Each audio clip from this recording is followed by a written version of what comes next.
누가복음 21장 9절에서 19절 말씀 같이 읽습니다. 난리와 소요의 소문을 들을 때에 두려워하지 말라. 이 일이 먼저 있어야 하되 끝은 곧 되지 아니하리라. 또 이르시되 민족이 민족을 나라가 나라를 대적하여 일어나겠고 곳곳에 큰 지진과 기근과 전염병이 있겠고 또 무서운 일과 하늘로부터 큰 징조들이 있으리라. 이 모든 일 전에 내 이름으로 말미암아 너희에게 손을 대어 박해하며 회당과 옥에 넘겨주며 임금들과 집권자들 앞에 끌어가려니와 이 일이 도리어 너희에게 증거가 되리라. 그러므로 너희는 변명할 것을 미리 궁리하지 않도록 명심하라. 내가 너희의 모든 대적이 능히 대항하거나 변박할 수 없는 구변과 지혜를 너희에게 주리라. 심지어 부모와 형제와 친척과 벗이 너희를 넘겨주어 너희 중에 몇을 죽이게 하겠고 또 너희가 내 이름으로 말미암아 모든 사람에게 미움을 받을 것이나 너희 머리털 하나도 상하지 아니하리라. 너희의 인내로 너희 영혼을 얻으리라. 아멘. 누가복음 176번째 시간입니다. 전쟁, 기근, 지진, 전염병입니다. 말세의 징조에 대해서 우리가 지금 배우고 있는데 제가 서론하면서 말씀드린 바와 같이 그냥 이게 표면적으로 봤을 때 이런 말세의 징조들은 항상 있어 왔다고 그랬습니다. 그래서 우리가 제일 이렇게 말세의 징조 뭐 이렇게 하면은 언제 와도 이상할 것이 없다. 이런 생각들을 항상 갖고 계셔야 됩니다. 예수님 아니 왜 온다는 그것도 없이 갑자기 오셨냐고 그러면 안 돼요. 항상 말세의 징조는 있어 왔기 때문에 오늘 당장 오신다 해도 이제 오셨어요. 이렇게 돼야지. 왜 벌써 왔냐고 그러면 안 되는 거죠.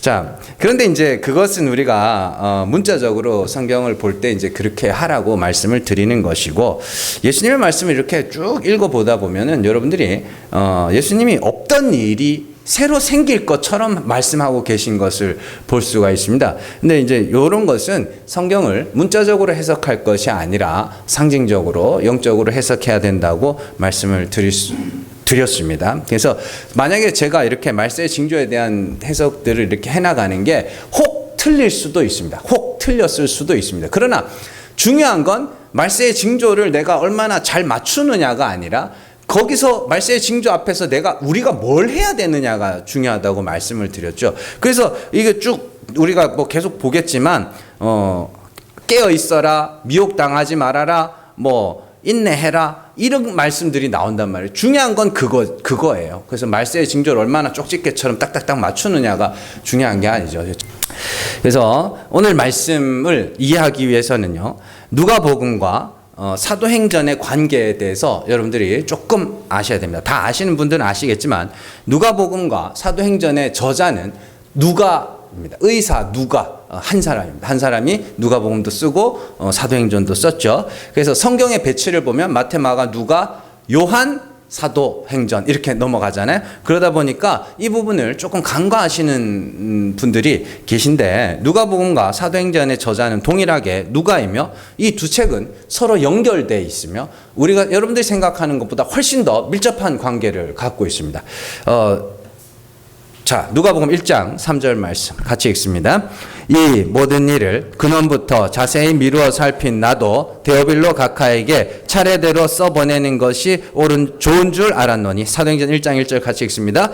데오빌로여, 내가 먼저 쓴 글에는 무릇 예수께서 행하시며 가르치시기를 시작하신부터 이렇게 됐죠. 자, 누가복음과 사도행전은 동일하게 데오빌로라는 인물을 위해서 쓴 책입니다.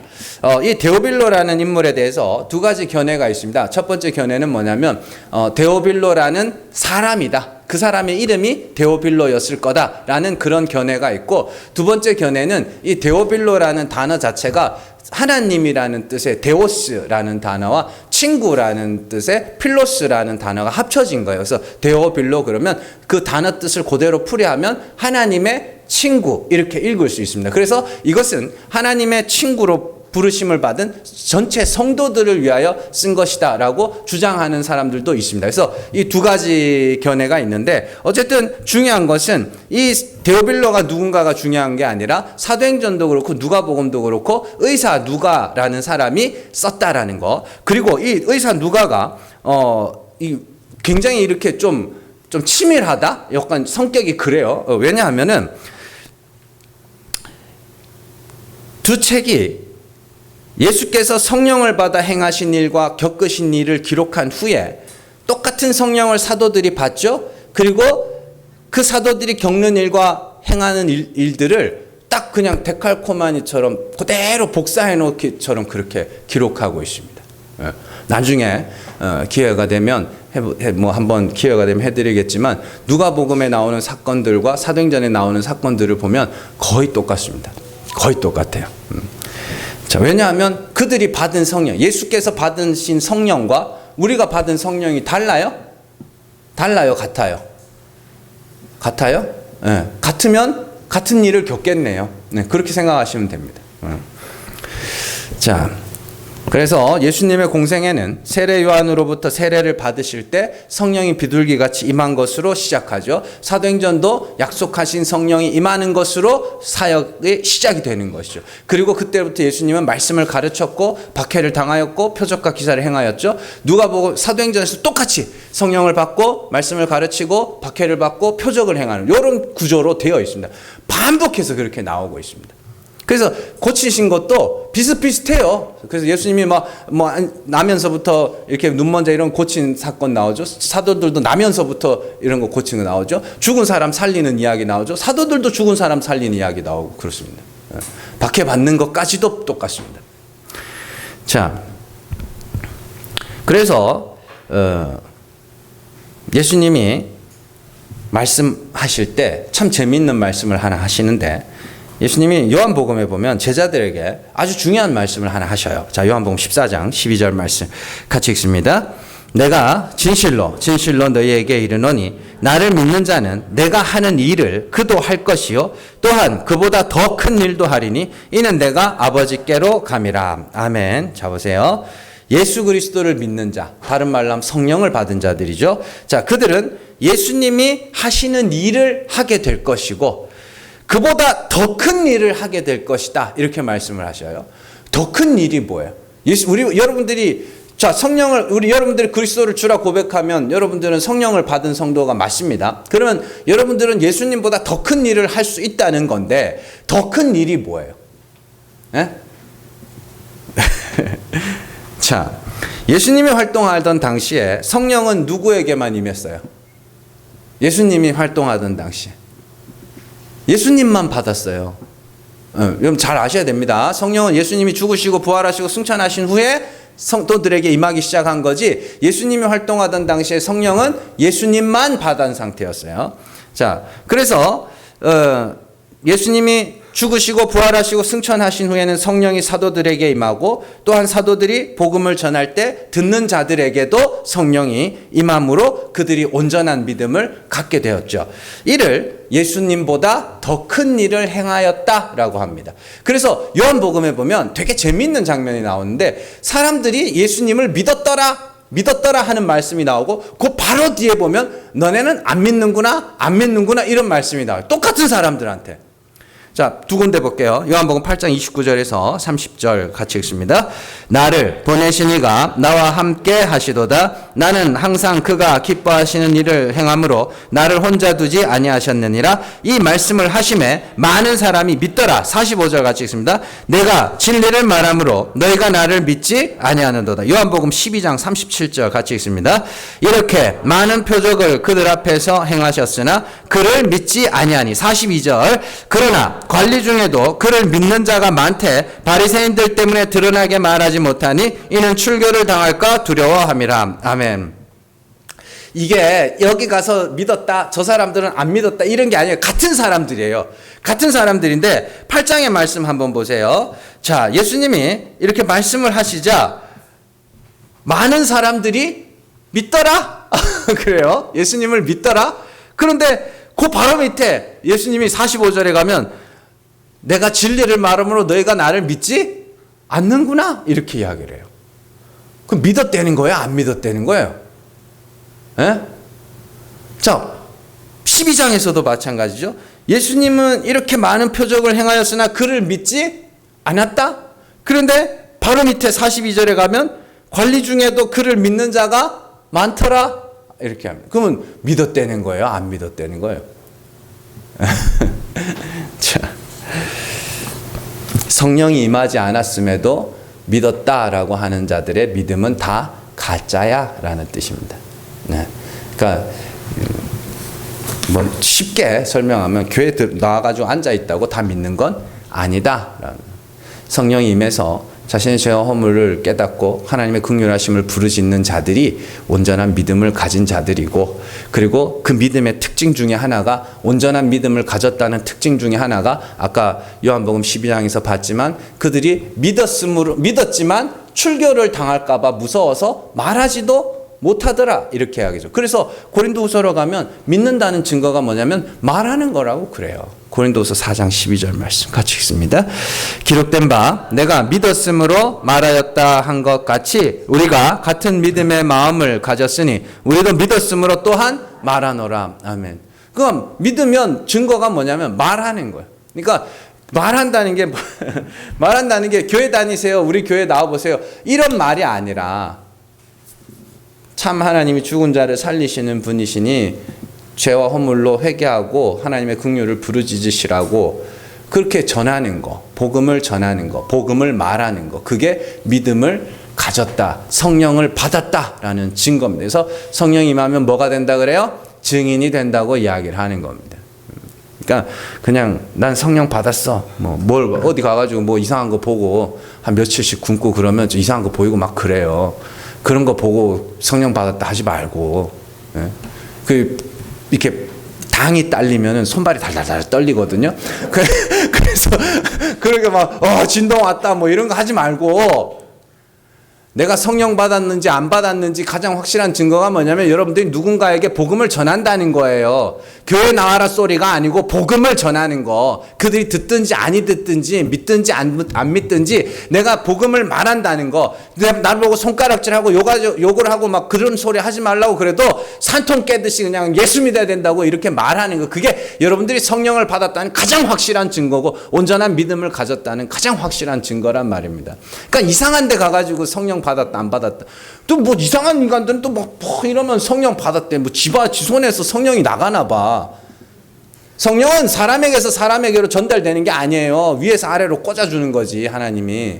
예? 그리고 목사가 하는 일은 복음을 전할 때 여러분들이 그 하나님께서 위에서 아래로 콕콕 찍어서 표현이 좀 그런데 그렇게 주시는 거지, 제가 여러분들에게 성령을 나누어 주는 게 아니란 말이에요. 그러니까 요즘엔 그런 것들도 잘 안 해요.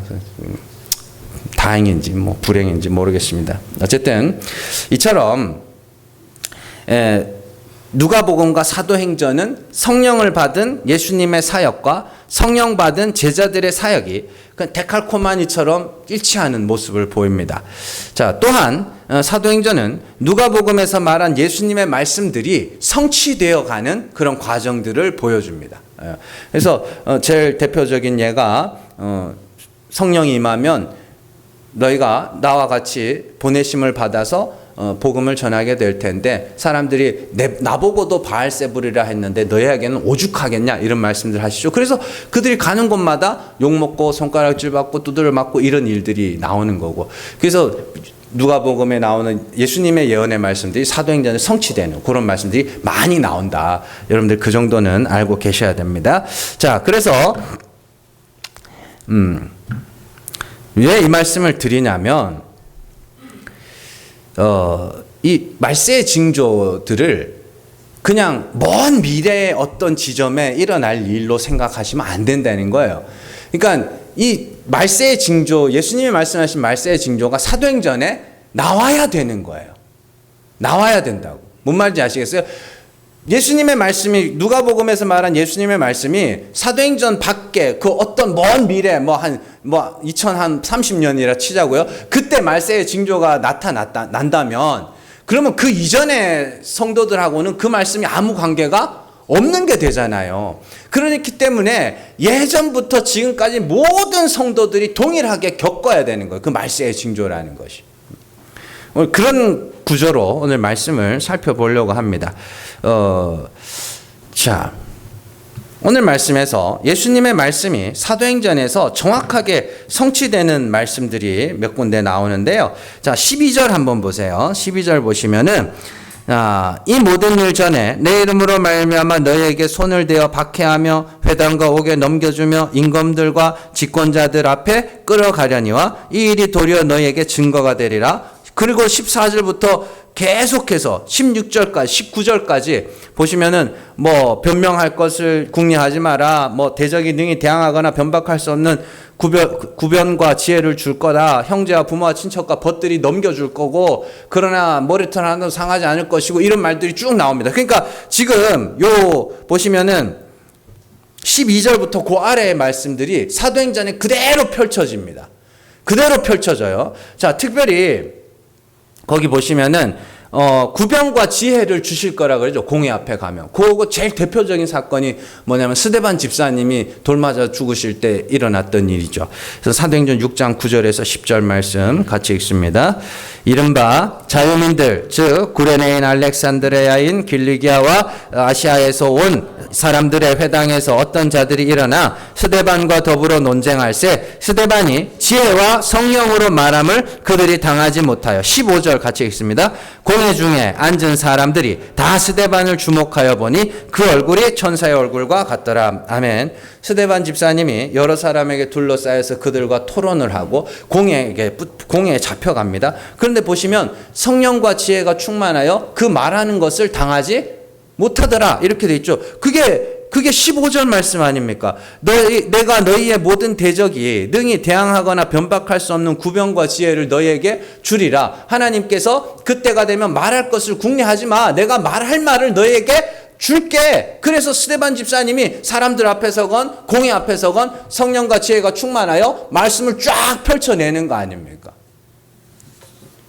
그렇잖아요. 그래서 거기 보시면 우리가 15절에 읽었지만 스데반 집사님의 얼굴이 천사의 얼굴과 같았다는 건 어떤 의미예요? 천사의 얼굴 같았다는 게. 와, 막 천사 얼굴 본 적 있어요? 이 사람들은 뭐 그때는 있었나? 지금은 없나? 천사의 얼굴과 같았다는 건 천사가 뭐 하는 사람이에요?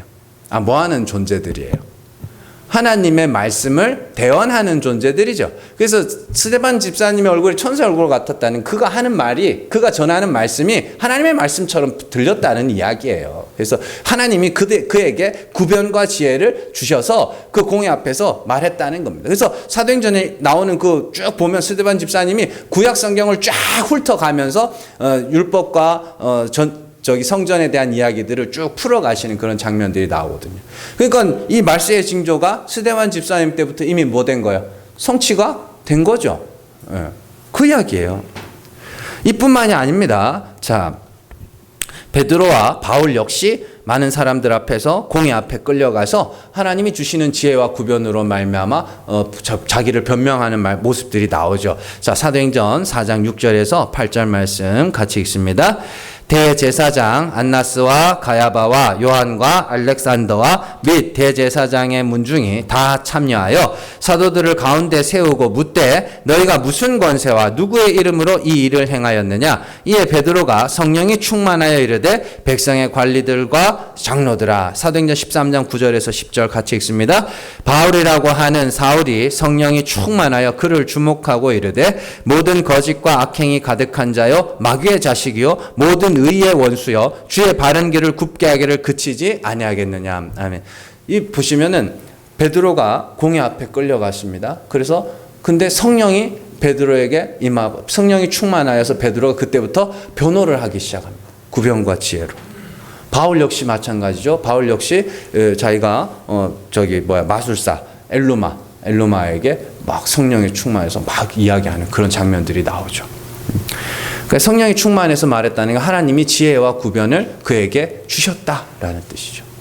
그 증거가 뭐냐면 그 아까 4장 6절에서 8절 읽었잖아요. 그 밑에 13절, 4장 13절 같이 읽습니다. 그들이 다 베드로와 요한이 담대하게 말함을 보고 그들을 본래 학문 없는 범인으로 알았다가 이상히 여기며 또 전에 예수와 함께 있던 줄도 알고. 아멘. 이들이 예수님에게 잘 배우고 똑똑해가지고 그렇게 말한 것이 아닙니다. 사람들이 저건 어부인데? 글을 배운 적이 없는데 어떻게 저렇게 말을 잘하지? 어떻게 성경을 저렇게 잘 알지? 왜요? 하나님이 그에게 지혜와 구변을 주셨기 때문이죠. 그러니까 지금 제가 무슨 말씀을 드리는지를 잘 아셔야 됩니다. 지금 12절, 오늘 말씀 12절부터 그 아래로 나오는 말씀들이 이미 사도행전 때부터 뭐 했다는 거예요? 성취가 되어 왔다는 겁니다. 그리고 그게 그때만 역사했느냐? 그렇지 않습니다. 지금도 복음을 전하는 자들에게는 하나님이 지혜로 말하게 하시는 역사들이 있어요. 제가 뭐 구체적으로 말씀은 안 드립니다만은 제가 잘 가르친 게 아니에요. 제가 잘 가르쳐서 그런 게 아니라 진짜 많이 배우지 못했음에도 정말로 하나님의 말씀을 줄줄줄줄줄줄 막 진짜 막 하시는 분들이 있어요. 많이 있어요. 그게 그들이 막 성경 공부를 열심히 하고 어디 쫓아다니고 막 그래서 그런 게 아니라고요. 그러니까 여러분들이 복음을 전해보고 사람들과 논쟁도 해보고 토론도 해보고 이런 기회들을 통해 가지고 진짜 하나님이 어떻게 내게 이런 말을 하게 하셨나? 그런 것들을 경험을 해보셔야 되는 것이고 저도 말씀 준비를 이렇게 합니다. 책도 많이 보고 뭐 나름대로 집에서 안 잡니다. 집에서 안 자고 맨날 사무실 와가지고 잡니다. 와가지고 책 보고 막 고민하고 기도하고 뭐 그러고 합니다만은 말씀을 이렇게 쫙 해놓고 보면 이 절대 자랑이 아닙니다. 어떻게 이렇게 그런 생각이 들 때가 있습니다. 진짜 내가 하는 게 난 이렇게 이 정도 지혜는 없는데 뭐 그런 생각을 할 때가 있죠. 그러니까 여러분들이 일단은 가서 복음을 전하셔야 돼요. 복음을 전해 보시면 하나님이 주시는 지혜와 구변을 여러분들이 진짜 경험하게 될 때가 있습니다. 그런 것들이 진짜 체험이에요. 어디 가가지고 막 이상한 거 보고 뭐 이런 거 말고 진짜 복음을 전하면서 내가 어떻게 이런 말을 하지? 내가 글을 배운 적이 없는데 내가 어떻게 이렇게 지혜롭게 말할 수가 있지? 하나님이 이 말씀을 전하는 중에 함께 하시는구나. 그런 경험들을 하셔야 된다고요. 그런 경험들을.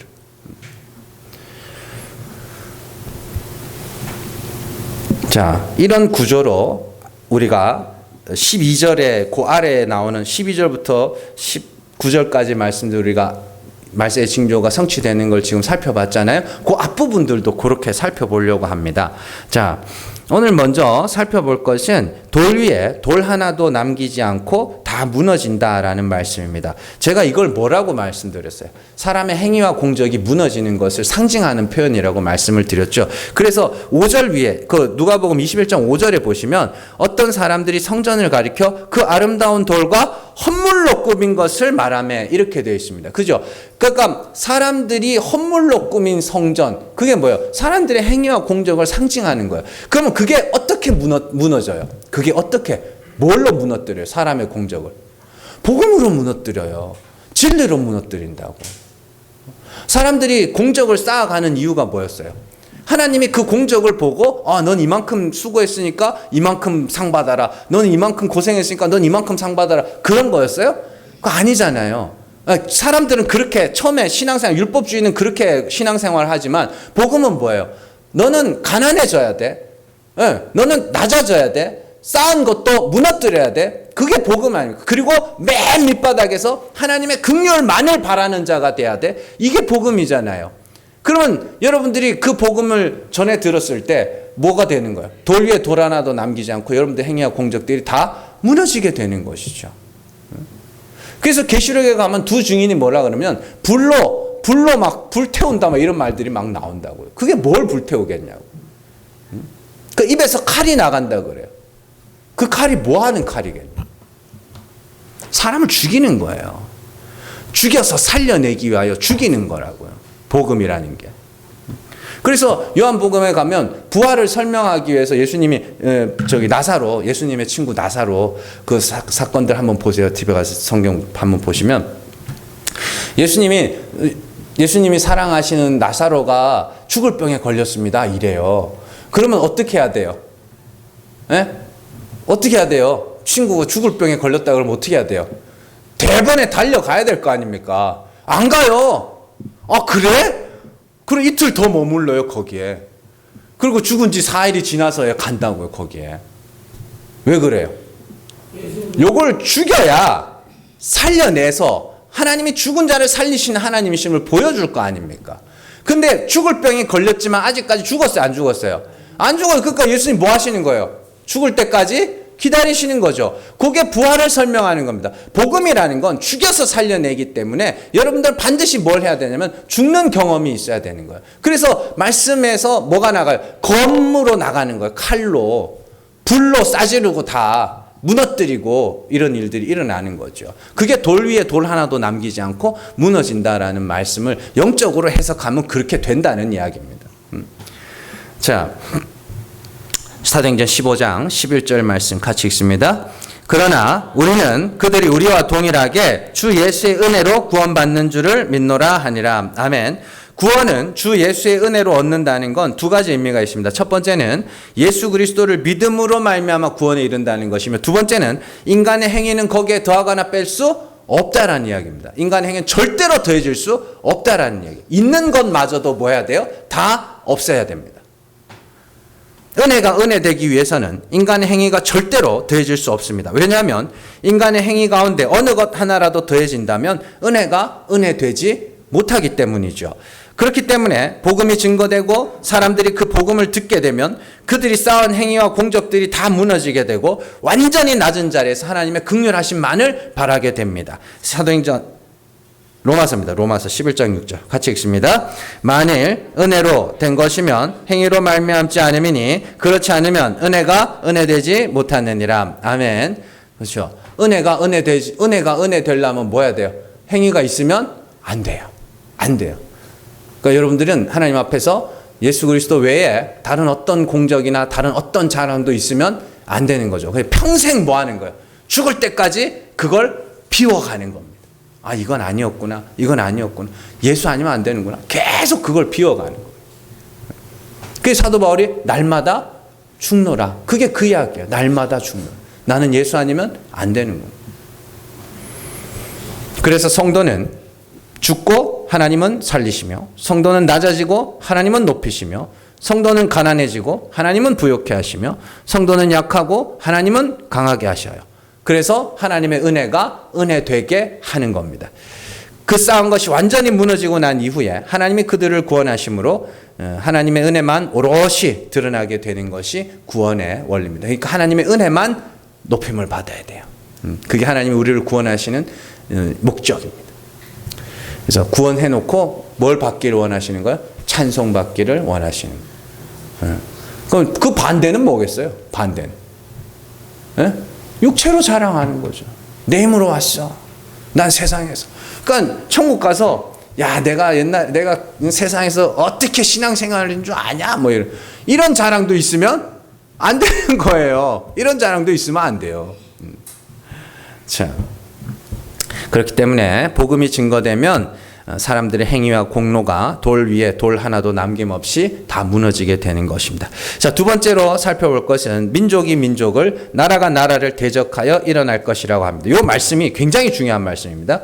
자, 지난 시간에 제가 이 세상에는 전쟁이 없었던 적이 거의 없었다고 말씀드렸죠. 자, 그렇다면 예수님이 말씀하신 민족과 나라가 일어나서 대적하게 될 거라는 이것도 그냥 단순히 나라와 나라 사이의 전쟁을 이야기하는 걸까요? 그렇지 않습니다. 여기서 중요한 거는 나라가 일어난다는 거예요.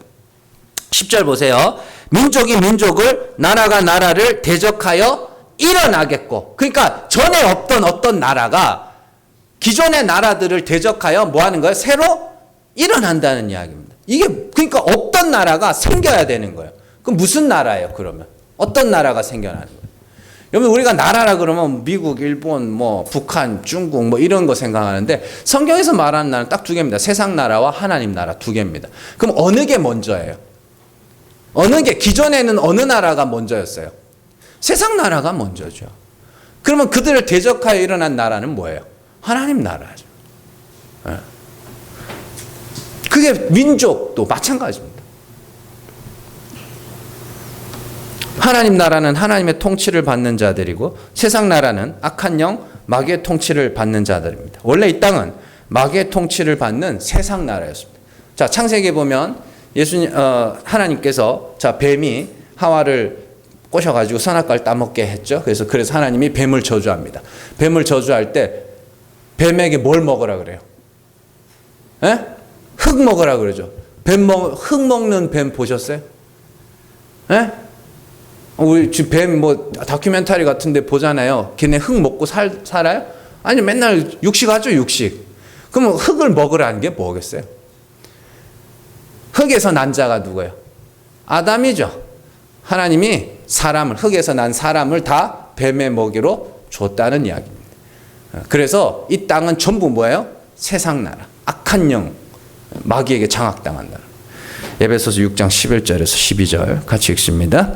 마귀의 관계를 능히 대적하기 위하여 하나님의 전신갑주를 입으라. 우리의 씨름은 혈과 육을 상대하는 것이 아니요 통치자들과 권세들과 이 어둠의 세상 주관자들과 하늘에 있는 악의 영들을 상대함이라. 아멘. 이 하늘, 여기서 하늘은 아랫 하늘입니다. 그러니까 세상 나라는 그러면 뭐예요? 행위구원론, 율법주의, 공로주의 이런 것들이 세상 나라입니다. 그래서 이 세상 전부가 그렇게. 하나님 나라는 은혜, 긍휼 이런 뜻이죠.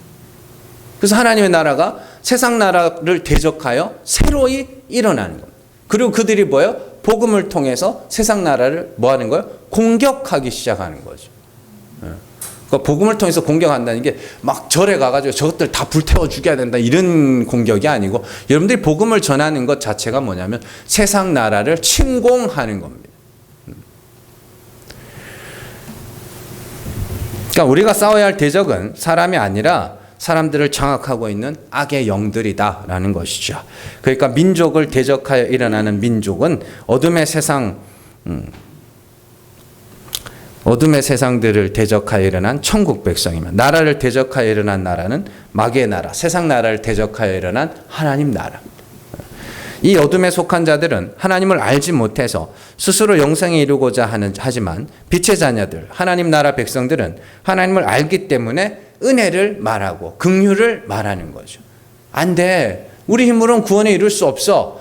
세상 나라는 우리가 의롭게 돼야지. 우리가 거룩하게 돼. 우리가 경건해. 단어만 다를 뿐이에요. 단어만 다를 뿐이지. 우리가 하늘에 올라야지. 천국이 있어? 우리가 가야지. 우리가 착하게 살아서 우리가 전부 그 생각하고 있잖아요. 그게 마귀에게 장악된 상태예요. 그게.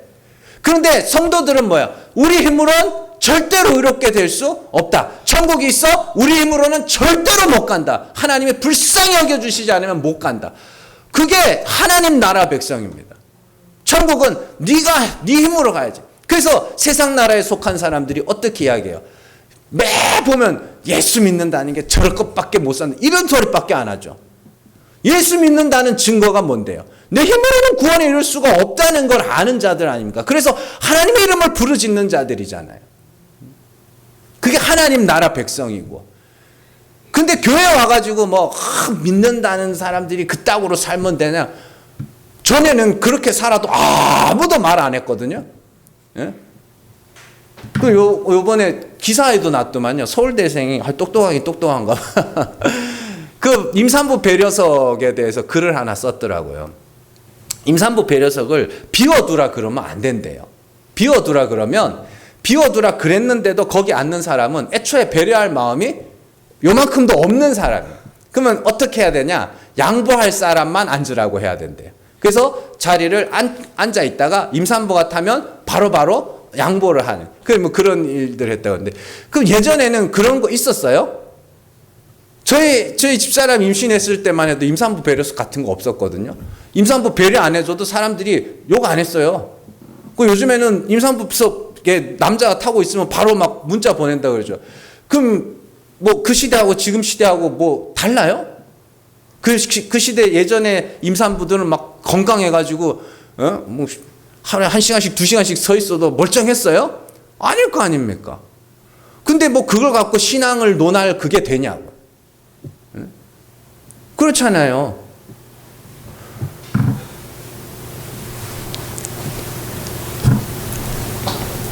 그러니까 사람의 행위가 중요한 게 아니에요. 여러분들이 내 행위로는 절대로 구원에 이룰 수 없다는 걸 아는 것이 중요한 거고, 그래서 나는 하나님이 불쌍히 여겨주셔야 되는 자라는 그 사실을 아는 게 중요합니다. 그걸 알게 되면 자연스럽게 변화가 나타난다고 말씀을 드리는 거예요. 억지로 진짜 막 꾹꾹 참아가면서 이거 하면 막 하나님이 벌 준다니까 무서워가지고 하는 그런 거 말고요. 그래서 나라가 나라를, 민족이 민족을 대적하여 일어나면 어떤 일이 생기느냐. 우리가 복음을 갖고 세상에게 침공을 하잖아요. 그러면 갑자기요, 온 세상이 하나로 뭉칩니다. 온 세상이 하나로 뭉쳐서 복음을 전하는 자, 진리를 전하는 자를 죽이기 시작합니다. 죽이려고, 뭐 진짜 죽이지는 않지만 죽이려고 덤벼들기 시작합니다. 그거 아니라고. 그걸 상징적으로 보여준 사건이 누가복음 뒤에 가면 나옵니다. 누가복음 23장 11절 말씀, 12절 말씀 같이 읽습니다.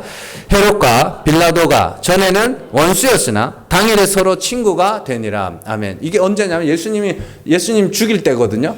예수님 십자가 못 박으실 때인데 원수였어요. 헤롯과 빌라도. 왜냐하면 헤롯은 이스라엘의 분봉왕이고 빌라도는 총독, 로마에서 파견된 총독이었거든요. 우리나라로 치면 고종과 이토이루부미 뭐 이쯤 될 거예요. 그 정도 될 겁니다. 그러니까 서로 원수죠. 근데 예수님을 죽이기 위해서 이들이 뭐가 돼요? 친구가 돼요. 세상 나라들이 다 분열하고 있는 것 같지만 진짜 복음이 떨어지면 온 세상이 하나로 뭉칩니다. 그리고 대적하기 시작합니다. 복음을. 그러면 근데 요즘에 교회들은 뭐 세상이 교회를 뭐 그렇게 대적하고 뭐 그러지 않던데 진리를 전해본 적이 있어야지. 복음을 진짜로 전해본 적이 있어야지. 기껏해야 교회 나오세요 소리만 했지 뭐. 그렇지 않습니까? 자, 세 번째 기근과 지진과 기근과 전염병을 살펴보겠습니다. 오늘 말씀 11절에 나오죠. 곳곳에 큰 지진과 기근과 전염병이 있겠고 또 무서운 일과 하늘로부터 큰 징조들이 있으리라. 이렇게 되어 있습니다. 자, 이걸 어떻게 해요? 자, 기근, 지진, 기근, 전염병. 그러니까 여러분들 요즘에는 뭐 지진 났죠? 이번 주에, 지난주에 뭐 8.8? 야, 진짜 그런 지진 났는데 없었어요? 지진이 그동안? 계속 있어 왔죠. 기근은요? 기근은 여러분들 요즘에 우리나라에도 들어왔는지 모르겠는데 오젬픽인가? 그거 있습니다. 다이어트 약. 미국에서 획기적으로 만든 몇 종류가 있거든요. 그 대장에서 그만 먹으라는 신호를 보내는 호르몬이 있대요. 그걸 이제 이렇게 해가지고 만들어가지고 먹는 약이 있는데 그걸 먹으면 살이 쫙쫙 빠진대요. 입맛이 없대. 먹고 싶지가 않대요. 네, 그런 약이 있는데 그런 시대에 기근이라는 게 말이 돼요? 물론 아프리카나 이런 나라들은 기근에 허덕이는 나라들도 있습니다만은 그런 기근일까요?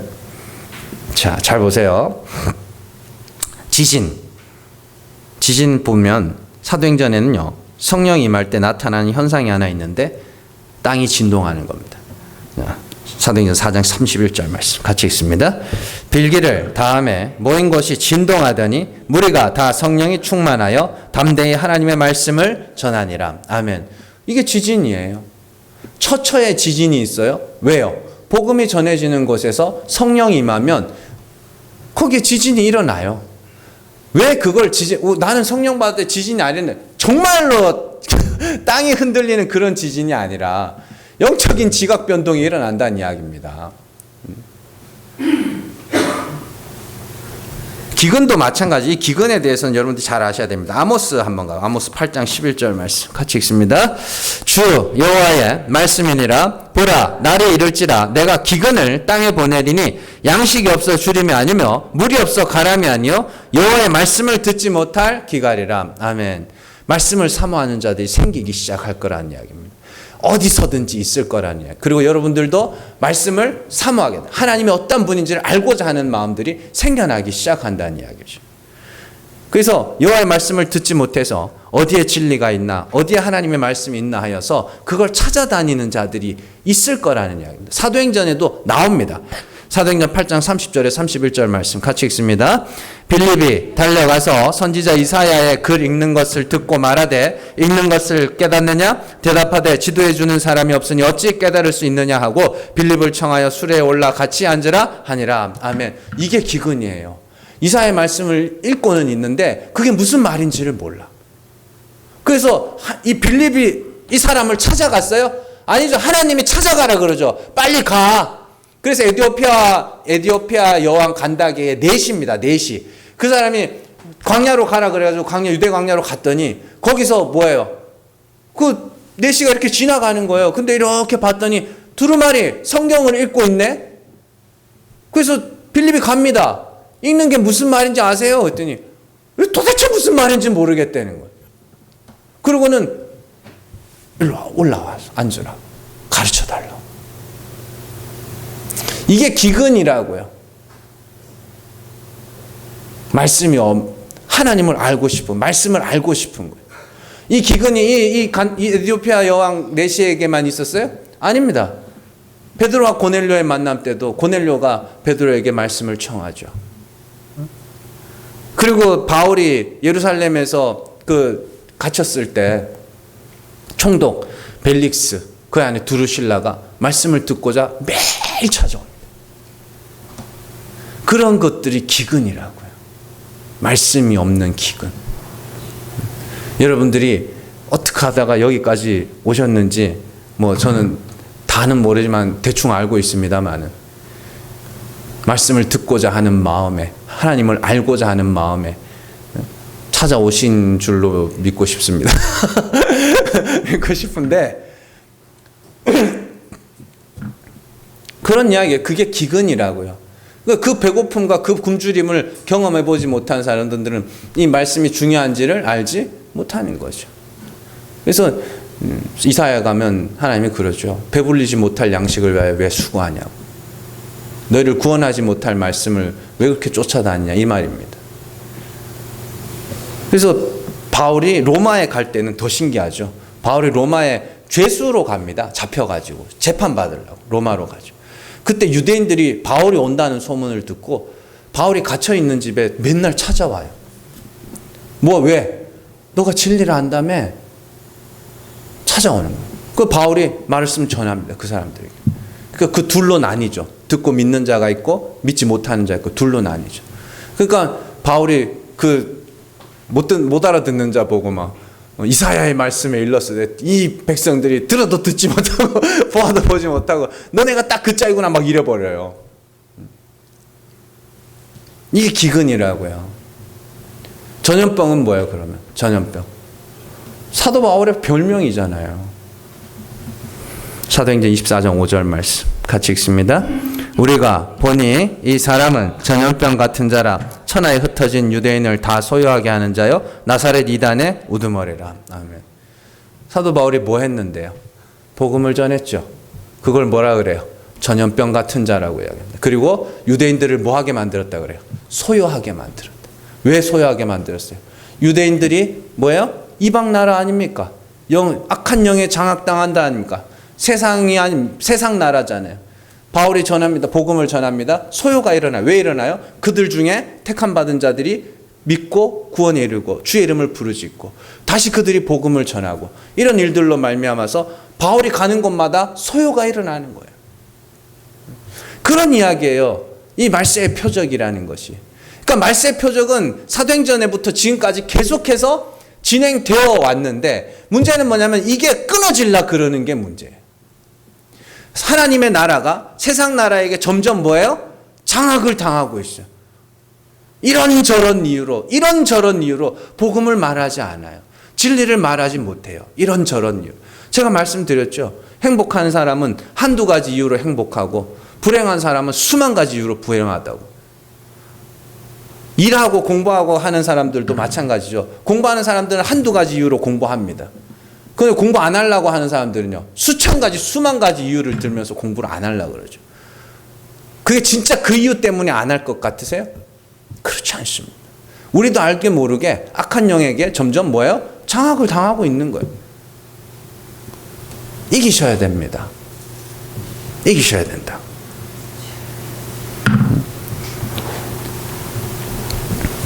여러분들 이제 마지막 말씀인데 잘 보시면은 자 거기 오늘 말씀 한번 보세요.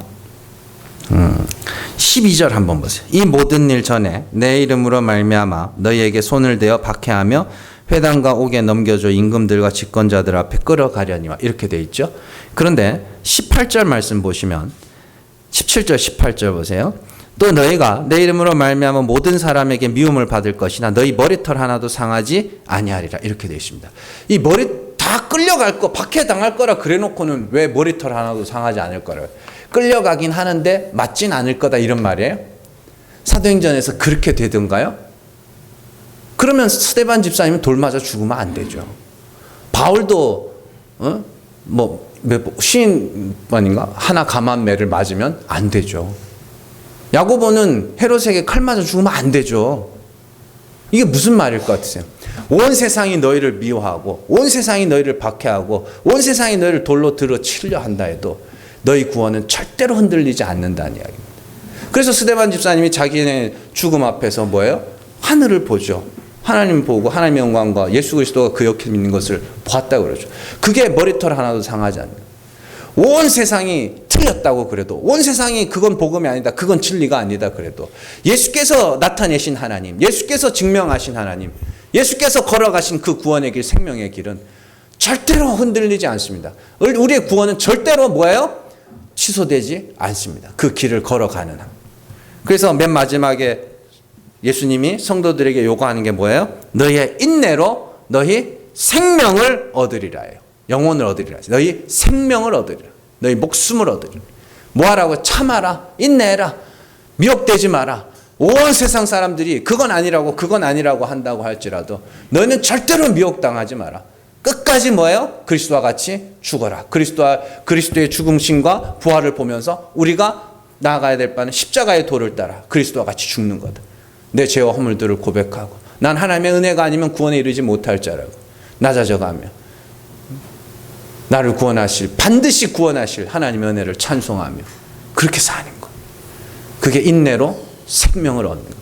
여러분들이 참 하나님을 알고 그 하나님과 화목한다면 우리의 구원은 절대로 흔들리지 않을 것입니다. 끝까지 인내하시고 견뎌내시고 세상 사람들이 뭐라 할지라도 복음 전하시고 하나님의 은혜를 선포하시고 우리는 하나님의 긍휼하심으로 구원을 받을 수밖에 없는 그런 미약한 존재라는 것을 증거하시면서 돌 위에 돌 하나도 남김없이 다 무너뜨리시며 여러분들을 통해서 수많은 사람들이 생명을 얻게 되는 역사가 있기를 주님의 이름으로 축원합니다. 기도하겠습니다.